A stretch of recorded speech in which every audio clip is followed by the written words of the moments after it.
እንግዲህ ሁሉን ነገር ኢትዮጵያ ላይ መደፍደፍ ጀምራለች።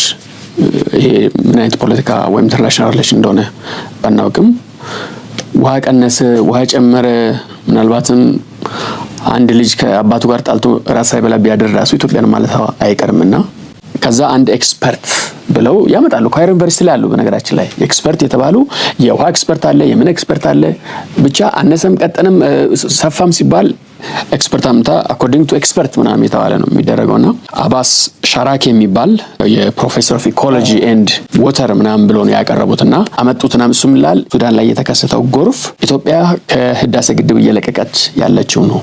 ፋክቱን ስናይ ለምሳሌ 2020 ላይ ከፍተኛ የሆነ ጎርፍ ነበር። ሱዳን ብቻ ሳይሆን ምስራቅ አፍሪካ ላይ 6 ሚሊዮን ህዝብ የተፈናቀለበት ነው ኢትዮጵያን ጨምሮ። በዚህ ጊዜ 860,000 ሱዳናውያን ተፈናቅለዋል። ወደ 200 የሚጠጉ ሱዳናውያን በዚህ ጎርፍ ምክንያት ሞተዋል። ይሄ 2020 ላይ ህዳሴው ግድብ ይሄን ያክል ሞልቶ ነበር ወይ የዛሬ 5 ዓመት ማለት ነው ብለህ ትጠይቃለህ። ሌላ ደግሞ ፋኦ ያጠናው ጥናት ነበር ከ2014 እስከ 2024 ያለው የ10 ዓመት እንግዲህ 2014 ላይ የኢትዮጵያ ግድብ እንደዚህ ሞልቶ ምናምን ለማፍሰስ እየደረሰም አይደለም። ምን ይላል የጥናቱ ሪስ እንደምን ይላል መሰለህ ሂስቶሪካል አናሊሲስ ኦፍ ዘ ኢምፓክት ኦፍ ፍለድ ኦን አግሪካልቸር ኢን ዘ ሱዳን ነው የሚለው። አናሊሲሱን ይሰራል። አናሊሲሱን ከሰራ በኋላ የፋኦ ጥናት ምን እንደሚል ታውቃለህ? ሱዳን በየጊዜው እንደዚህ ጎርፍ የምትጠቃበት ምክንያት በየአመቱ ዝግጁ ስላልሆነች ነው። በተለይ ደግሞ ቴክኖሎጂ እንደነ ጂአይኤስ ሪሞት ሴንሲንግ እና የመሳሰሉ የፍለድ ዳታዎችን ሰብስባ ህዝቦቿን ከእንደዚህ አይነት ኢመርጀንሲ አደጋ ለመከላከል ዝግጅት ባለማድረጓ ነው። ኢንፍራስትራክቸርን ባለመገንባቷ ነው። እንግዲህ የቆየን ታሪክ ላይ ቤዝ አድርገ ኢንፍራስትራክቸርን የመስኖውን በለው የግድቡን በለው ካናሎችን በመገንባት በለው ህዝቡን በማዘጋጀት ሊሆን ይችላል። ኢንፍራስትራክቸሮችን ማዘጋጀት ሲገባ ቁጭ ብሏል ነው የሚለው የጥናት።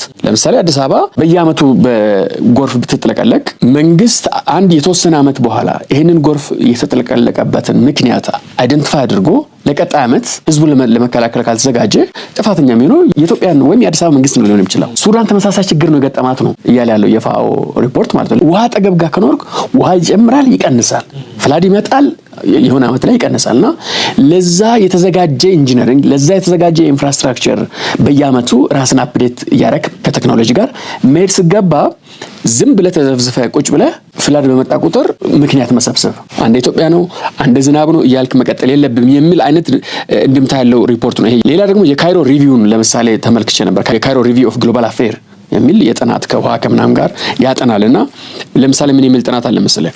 ከ1991 እስከ 2021 ድረስ ይላል ሱዳን 60 ጊዜ ጎርፍ አጥለቅልቋታል። በዚህ ውስጥ የህዳሴ ግድብን አታገኝም። 61 ላይ አልነበረም፣ 91 ላይ አልነበረም፣ 2021 ድረስ አልነበረም። ከዛ ደግሞ እንደዚህ ይላል 1930 እስከ 1960 ድረስ ደግሞ 11 ጊዜ ሱዳን በጎርፍ ተጥለቅልቃለች። የጎርፍ መጠኑ ጨምሯል ነው። ለምን ጨመረ ብለን መጠየቅ አለብን ይላል የራሱ የካይሮ ጥናት።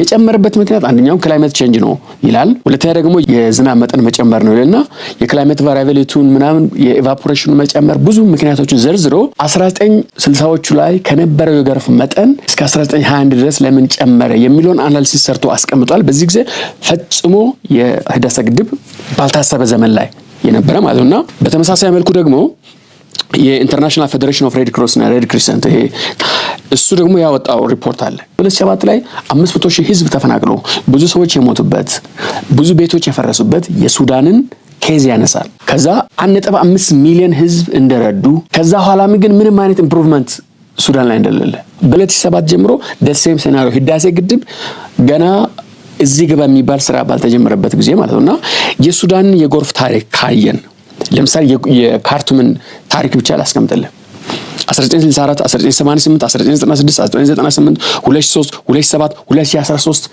እነዚህ ከፍተኛ የሆነ ካርቱም በጎርፍ የተጠለቀለቀበት ዘመን ነው። በዚህ ጊዜ ህዳሴ ግድብ ነበረ ወይ ብለካየ አታገኝም። አሁን ሰሞን የሆነው ነገር ምንድነው? አንድ ቀና የሆነ የሱዳን ምሁር ያስቀመጠውን እዚህ ጋር ላምጣልህ።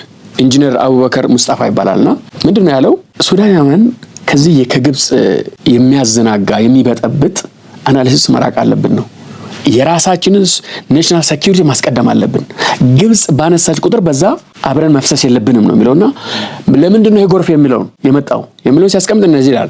በዚህ ዓመት የዝናብ መጠን 150 ሚሊ ሜትር ጨምሯል ከዚህ በፊት ከነበረበት ማለት ነው። ይሄ ነው የጎርፍ መጠኑ። ከዛ ደግሞ የክላይሜት ቼንጅን ደምሩበት። እኛ ራሳችን ናሽናል ሴኩሪቲ ኢንተረስት ላይ ፎከስ አድርገን ኢንፍራስትራክቸራችንን አሻሽለን ወደ ተሻለ ህዝባችንን ወደ መከላከል ስትጠበቅብን የግብጽን የህዳሴ ግድብ ትርክት መግዛት ያለብንም ነው ብሎ ይሄ እንግዲህ የዳምና የኢንፍራስትራክቸር ኮንሰልታንት የሆነ ኢንጂነር ነው እና እንዲሁም ምን ብሎ ይደመድማል?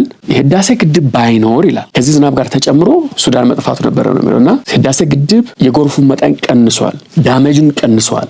በግብጽ በኩል የተነሳ ያለው ትርክት ተራ ጸብጫርነት ነው ብሎ ነው ይሄ እንግዲህ አቡበክር ሙስጠፋ የሚባል የሱዳን የውሃ ኢንጂነር የተናገረ ያለው።